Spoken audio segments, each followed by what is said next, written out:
And of course, tomorrow voters will decide whether to legalize recreational pot here in California.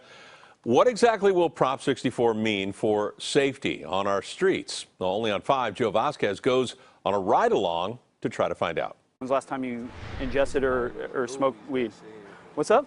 This doobie's in the ashtray. Okay. He's been pulled over in When's the last Oakland time you smoked or ingested any type of marijuana? Like earlier today. Okay. for driving twice the speed limit. Do you have a valid driver's license? Mind if I do a search of you real quick? Alameda County Sheriff's deputies are suspicious. Okay. Smoke a joint? Do you smoke a blunt? Okay. Wire went up to the door. You can smell it. Extreme smell. Yeah.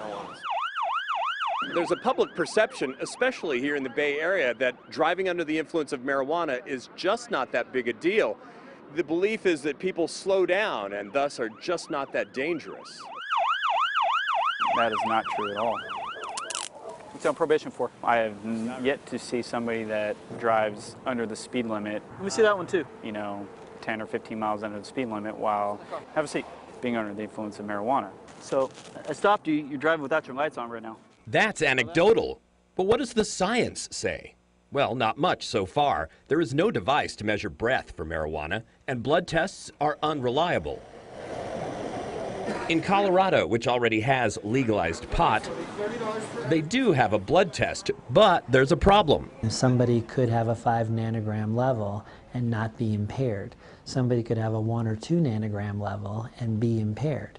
The director of Colorado's Public Health Department says the legal test of 5 nanograms of THC can detect whether someone has ingested weed. It just can't tell when. Smooth. THC can stay in the human body for weeks. At the next intersection, turn left. At UC San Diego, researchers are working on ways to detect whether somebody is driving while high. Start drifting to the right.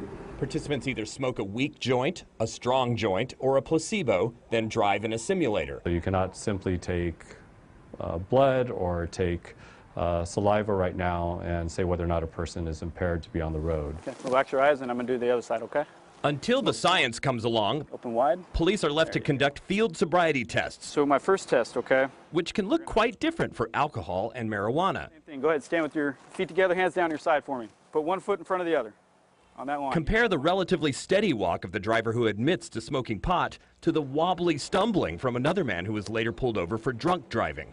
Who's going to transport for me? Deputies cuff and arrest the first man. On the surface, he appears to have passed all the tests, but His pulse rate was very elevated. The research is very clear that driving drunk is worse than driving stoned.